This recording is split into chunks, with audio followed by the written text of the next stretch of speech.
नमस्ते दोस्तों। आजकल एक सवाल बहुत घूम रहा है। क्या इंस्टाग्राम उत्तराखंड की यात्रा को बर्बाद कर रहा है? उत्तराखंड की यात्रा, जो कभी शांति और आत्मिक संतुष्टि की यात्रा थी, अब क्या सिर्फ एक इंस्टाग्रामेबल यात्रा बनकर रह गई है?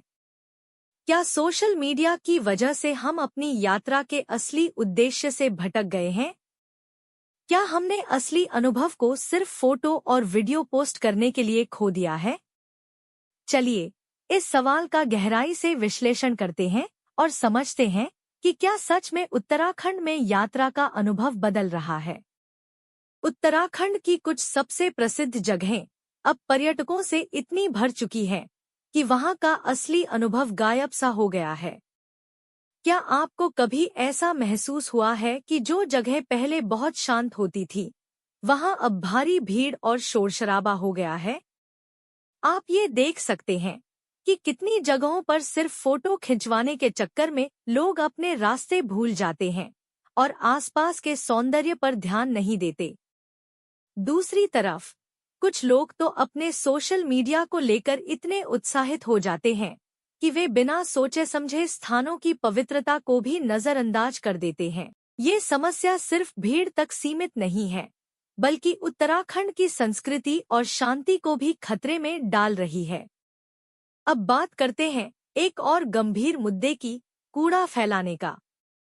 उत्तराखंड जैसी खूबसूरत जगहों पर, जो प्रकृति का एक बेहतरीन उदाहरण है, वहां कूड़े का फैलाव एक बहुत बड़ी चिंता का विषय बन चुका है।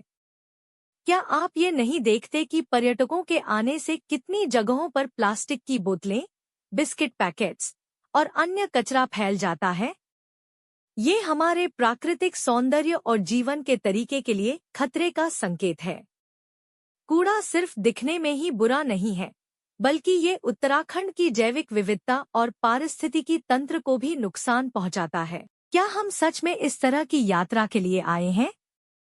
क्या इंस्टाग्राम पर फोटो खिंचवाने की होड़ हमें पर्यावरण को नुकसान पहुंचाने से नहीं रोकती?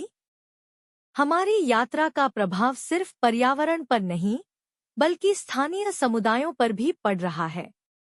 स्थानीय लोग जो दशकों से इस सांस्कृतिक धरोहर की देखभाल करते आ रहे हैं, अब उन्हें भारी भीड़ और पर्यटकों के साथ व्यवहार की समस्याओं का सामना करना पड़ रहा है।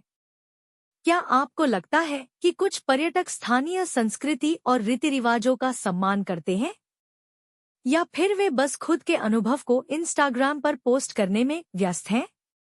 अक्सर हम देखते हैं कि कुछ पर्यटक बिना सोचे समझे पूजा स्थलों पर खुद का फोटो खिंचवाने या पोज देने के लिए स्थानीय धर्म और रीति रिवाजों का उल्लंघन कर देते हैं। यह हमारे समाज और संस्कृतियों के लिए एक बड़ी चुनौती बन रही है। अब क्या हमारे पास इन समस्याओं का कोई ठोस आंकड़ा है? हम सिर्फ बातें कर रहे हैं, लेकिन आंकड़े ही हमें सही तस्वीर दिखा सकते हैं। क्या आप जानते हैं कि इंस्टाग्राम और सोशल मीडिया प्लेटफॉर्म्स पर उत्तराखंड के बारे में लाखों पोस्ट हो रही हैं? इन पोस्ट से हमें क्या जानकारी मिल सकती है? क्या वहां अधिक पर्यटक आ रहे हैं? क्या कूड़े का फैलाव बढ़ रहा है? डेटा एनालिसिस की मदद से हम इन मुद्दों को और गहराई से समझ सकते हैं। डेटा एनालिसिस की मदद से हम कई पहलुओं को पहचान सकते हैं। भावना विश्लेषण, हम यह देख सकते हैं कि लोग उत्तराखंड में अपनी यात्रा से खुश हैं या नहीं। क्या वो कूड़े और भीड़ की वजह से परेशान हैं? छवि विश्लेषण, हम इंस्टाग्राम पर शेयर की गई तस्वीरों को देखकर यह समझ सकते हैं कि कितनी जगहों पर पर्यटक कूड़ा फैलाते हैं। स्थान विश्लेषण, क्या कुछ खास जगहों पर अधिक कूड़ा पाया जा रहा है? क्या कुछ स्थान ज्यादा प्रभावित हो रहे हैं? अब हमें चाहिए एक समाधान। क्या हम उत्तराखंड को और बेहतर बना सकते हैं? हाँ, हम इसे जिम्मेदार पर्यटन के जरिए कर सकते हैं। अगर हर पर्यटक अपनी जिम्मेदारी समझे, कूड़ा उठाए और स्थानीय संस्कृति का सम्मान करे, तो हम उत्तराखंड को फिर से अपनी शांति और सुंदरता को बचा सकते हैं। कई स्थानों पर स्वच्छता अभियान और इको टूरिज्म को बढ़ावा दिया जा रहा है। हमें यह समझना होगा कि पर्यावरण की रक्षा करना हमारी व्यक्तिगत जिम्मेदारी है। विस्टा एकेडमी जैसे संस्थान हमें डेटा एनालिसिस और डेटा साइंस से जुड़ी स्किल्स सिखाते हैं, जो पर्यावरण और पर्यटन पर हो रहे प्रभाव को समझने में मदद कर सकते हैं। विस्टा एकेडमी के डेटा एनालिटिक्स प्रोग्राम के माध्यम से आप पर्यटकों के व्यवहार और उनके प्रभाव को समझ सकते हैं और इसे सुधारने के लिए डेटा ड्रिवन फैसले ले सकते हैं। अगर इंस्टाग्राम और सोशल मीडिया को जिम्मेदारी से इस्तेमाल किया जाए, तो यह उत्तराखंड की सुंदरता को बढ़ावा देने के लिए एक ताकतवर उपकरण बन सकता है।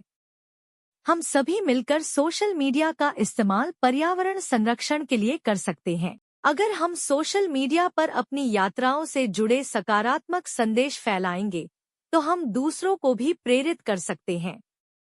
तो दोस्तों, हम सभी को मिलकर उत्तराखंड की खूबसूरती बचानी होगी। अगर हम इंस्टाग्राम का सही तरीके से इस्तेमाल करें, तो हम न सिर्फ अपनी यात्रा को और खास बना सकते हैं, बल्कि उत्तराखंड की असली सुंदरता को भी संरक्षित कर सकते हैं।